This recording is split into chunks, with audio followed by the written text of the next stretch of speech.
Hello students, चलिए आज हम स्टार्ट करने वाले हैं क्लास 11 चैप्टर नंबर 2 का part 2। Okay, so previous videos में हमने देखा था फैराडे लॉ ऑफ फैराडे का हमने पूरा डिस्क्रिप्शन पढ़ा था। जे थॉमसन एक्सपेरिमेंट भी पढ़ चुके थे, राइट। आज हम इसमें जे थॉमसन का एक्सपेरिमेंट ही देखने वाले हैं। आपको डायग्राम यहाँ पे क्लियरली शोन हो चुका है, राइट। तो ये जो है एक्चुअल में ये छोटा आपको मेटल डिस्क दिखेगा, ये आपको यहाँ पे बड़ा वाला मेटल डिस्क दिखेगा। इसको क्या बोलते हैं? Metal disc, right. इसको फिर हमने ऐसे कनेक्ट कर दिया। इसको कनेक्ट करने के बाद जो छोटा वाला मेटल डिस्क आपको यहाँ पे दिख रहा है उसको मैंने नेगेटिव टर्मिनल ऑफ बैटरी से कनेक्ट कर दिया है, और ये जो बड़ा वाला मेटल डिस्क है उसको मैंने यहाँ पे पॉजिटिव टर्मिनल ऑफ बैटरी से कनेक्ट कर दिया है। तो हम जानते हैं कि यहाँ पे जो पॉजिटिव टर्मिनल होता है उसको हम बोलते हैं यहाँ पे एनोड। क्या बोलते हैं उसको? Anode, right. और जो नेगेटिव से कनेक्टेड होता है उसको हम क्या बोलते हैं? कैथोड। ठीक है, अब हम क्या करेंगे यहाँ पे, जैसे जैसे हम आगे जाएंगे तो ये हमारा यहाँ से हम मेटल डिस्क में से कैथोड रेस को पास करेंगे। कौन सा रेस आएगा यहाँ पे? कैथोड रेस, क्योंकि हमें पता है कि cathode ray straight line travel करती है। ओके, सो यहाँ पे जैसे हम कैथोड रे को ट्रैवल करेंगे, एक्चुअल में ये जो मैंने बनाया है वो आपका मैग्नेटिक फील्ड्स है। ये आपका मैग्नेटिक फील्ड्स है, ये आपका इलेक्ट्रिक फील्ड है। Okay, this one is your magnetic field and this is your electric field. तो जैसे ही ये कैथोड रे पास होता है तो आप देखोगे कि इलेक्ट्रिक फील्ड और मैग्नेटिक फील्ड तक तो इसमें कोई भी डिफ्लेक्शन आता नहीं है। आ रहा है सबको समझ में? इसमें कोई डिफ्लेक्शन नहीं आता। बट जैसे ही ये इलेक्ट्रिक और मैग्नेटिक फील्ड से पास होने लगता है, मतलब कि ये लाइन को क्रॉस करने लगता है, तो अचानक से इसमें क्या होता है? डिफ्लेक्शन आ जाता है। क्यों ऐसा होता है? क्योंकि ये देखो कैथोड रेज है तो इसमें पॉजिटिव नेगेटिव तो होंगे ही, राइट। तो यहाँ पे जो ये वाला रे जो डिफ्लेक्ट किया है, मतलब यहाँ पे जो इसने डिफ्लेक्शन हुआ है, तो ऑब्वियसली यहाँ पे ये कौन सा टर्मिनल होगा बेटा? ये पॉजिटिव टर्मिनल होगा। ओके, क्योंकि यहाँ पे ये नेगेटिव टर्मिनल, लेकिन यहाँ पे रेस कौन से होंगे? जो पॉजिटिव होंगे वही तो नेगेटिव की ओर अट्रैक्ट करेगा। ओके, और यहाँ पे जो रेस होंगे, राइट, तो ये जो रेस है वो कौन से होंगे? क्योंकि ये पॉजिटिव है तो यहाँ पे कौन से रेस आए होंगे? Negative rays, right. और यहाँ पे कौन से रेस आए होंगे? Positive race. ओके, और ये वाले जो है वो स्ट्रेट लाइन ट्रेवल कर रहे हैं। ओके, तो ये क्यों स्ट्रेट लाइन ट्रेवल करते हैं वो भी मैं आपको बताऊंगी। कैथोड रे जो हमने पढ़ा था जो स्ट्रेट लाइन ट्रेवल करते हैं, एक्चुअल में क्या होता है कि यहाँ पे मैग्नेटिक फील्ड इलेक्ट्रिक फील्ड दोनों है, ठीक है। तो इसका मतलब मैं ये कह सकती हूँ, अगर यहाँ पे कोई भी मैग्नेटिक फील्ड ना हो, ठीक है, तो ओनली इलेक्ट्रिक फील्ड को हम अप्लाई करें तो क्या होगा? डिफ्लेक्शन आपको कहाँ पे दिखेगा? At point A, right. और वैसे ही अगर मैं मैग्नेटिक फील्ड अप्लाई करूँ, ठीक है, और इलेक्ट्रिक फील्ड को अप्लाई नहीं करती, राइट, तो डिफ्लेक्शन आपको कहाँ पे दिखेगा? एट पॉइंट सी पे, यानी वाइसा वर्सा हो गया। ठीक है, तो क्या होता है ना ही वो ये जो रेज है वो एक तरफ यहाँ पे इसको कौन खींचेगा? नेगेटिव खींचेगा, और यहाँ पे इसको कौन खींचेगा? पॉजिटिव टर्मिनल अपनी ओर लेगा। ठीक है, तो इलेक्ट्रिक मैग्नेटिक फील्ड दोनों परपेंडिकुलर है यहाँ पे, इस वजह से दोनों एक दूसरे को क्या कर रहे हैं? खींच रहे हैं। एक तरफ इधर डिफ्लेक्शन शो कर रहा है, एक तरफ सी पे डिफ्लेक्शन शो कर रहा है।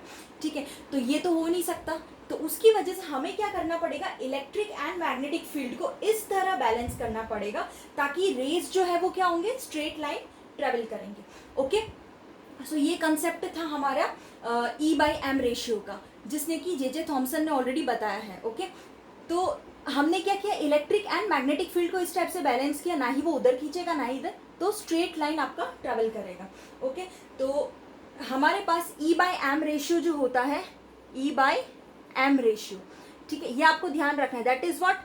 इलेक्ट्रॉन बाय मास, और हम कह सकते हैं चार्ज बाय मास।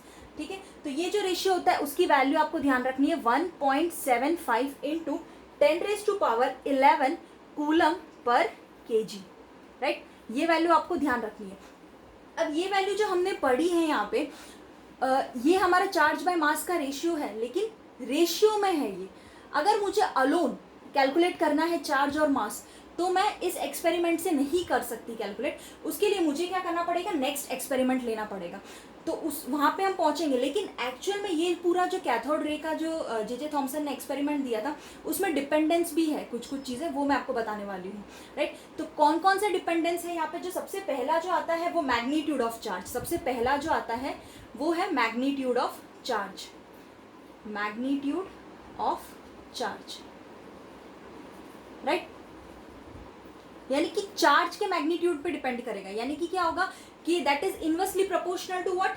डिफ्लेक्शन, अगर जितना ज्यादा चार्ज होगा उतना कम डिफ्लेक्शन होगा, ठीक है। अब सेकेंड पॉइंट जो आता है वो mass of the particle. Second point जो आता है वो क्या आता है, मास पे डिपेंड करता है। तो मास ऑफ द पार्टिकल पे डिपेंड करेगा, क्यों, क्योंकि अगर मास लाइटर होगा पार्टिकल का तो ग्रेटर डिफ्लेक्शन आपको शो करेगा, ओके। और third one is strength, third जो आता है उसको हम क्या बोलेंगे, स्ट्रेंथ। स्ट्रेंथ पे भी डिपेंड करता है, पर स्ट्रेंथ किसका, strength of electric field and magnetic field, right. Strength of electric field and magnetic field पे डिपेंड करेगा। दैट मीन्स व्हाट, कि अगर जितना ज्यादा स्ट्रेंथ इलेक्ट्रिक और मैग्नेटिक फील्ड की होगी उतना ही ज्यादा डिविएशन क्रिएट होगा। सो अभी तक हमने रेशियो देखा था किसका, E/m रेशियो। अब हमें दोनों अलग अलग कैलकुलेट करना है, यानी चार्ज भी हमें अलग कैलकुलेट करना है और मास भी अलग कैलकुलेट करना है। तो उसके लिए मुझे यहाँ पे क्या करना पड़ेगा, मोलिकन्स ऑयल ड्रॉप मेथड से मैं कैलकुलेट करूँगी, राइट। तो मोलिकन ऑयल ड्रॉप मेथड में हमने क्यूबॉइड साइज का, यहाँ पे डायग्राम दिख रहा है आपको, क्यूबॉइड साइज का लिया है, जिसमें कि ये हमने ऑयल ड्रॉप का पंप लिया है, ठीक है। ये ऑयल ड्रॉप का पंप है, तो यहाँ पे क्या है, ऑयल ड्रॉपलेट्स, ठीक है। अब ये ऑयल ड्रॉपलेट्स क्या होता है, नीचे आता है, यानी कि यहाँ पे वैसे यहाँ पे हमारे पास बॉक्स है तो यहाँ से ऑयल ड्रॉपलेट क्या करेगा, डाउनवर्ड आएगा, ठीक है। तो यहाँ पे आने के बाद ये हमारे पास पॉजिटिव बॉक्स है, नेगेटिव बॉक्स है, राइट। तो जैसे ही वो पॉजिटिव टू नेगेटिव क्या होगा, अट्रैक्ट होगा। आपको यहाँ पे दिख रहा है ये पॉजिटिव टर्मिनल, ये नेगेटिव टर्मिनल, तो ऑयल ड्रॉप क्या होगा, अट्रैक्ट होगा। तो due to what, gravitational force, ठीक है, ग्रेविटेशनल फोर्स की वजह से। एंड वापस वो क्या होगा, ट्रैवल करेगा बैक। अब यहाँ पे ऐसे आया तो वापस वो ट्रैवल करेगा बैक, तो due to what, electric field which is applied here. तो अब जितना ज्यादा इलेक्ट्रिक फील्ड अप्लाई करोगे तो ऑयल ड्रॉपलेट ऊपर की तरफ आएगा। अगर इलेक्ट्रिक फील्ड आप कम अप्लाई करोगे तो क्या होगा, उसे ग्रेविटी नीचे की ओर लेकर आएगी। तो हमें क्या करना पड़ेगा, इलेक्ट्रिक फील्ड को इस तरह बैलेंस करना पड़ेगा ताकि ना ही वो ऊपर जाए और ना ही नीचे, तो एक पॉइंट पे सस्पेंडेड रहे, राइट। तो इस वजह से उसने क्या बताया था, मोलिकन ऑयल ड्रॉप मेथड, ओके। तो देखते हैं हम इसका रेशियो क्या होता है।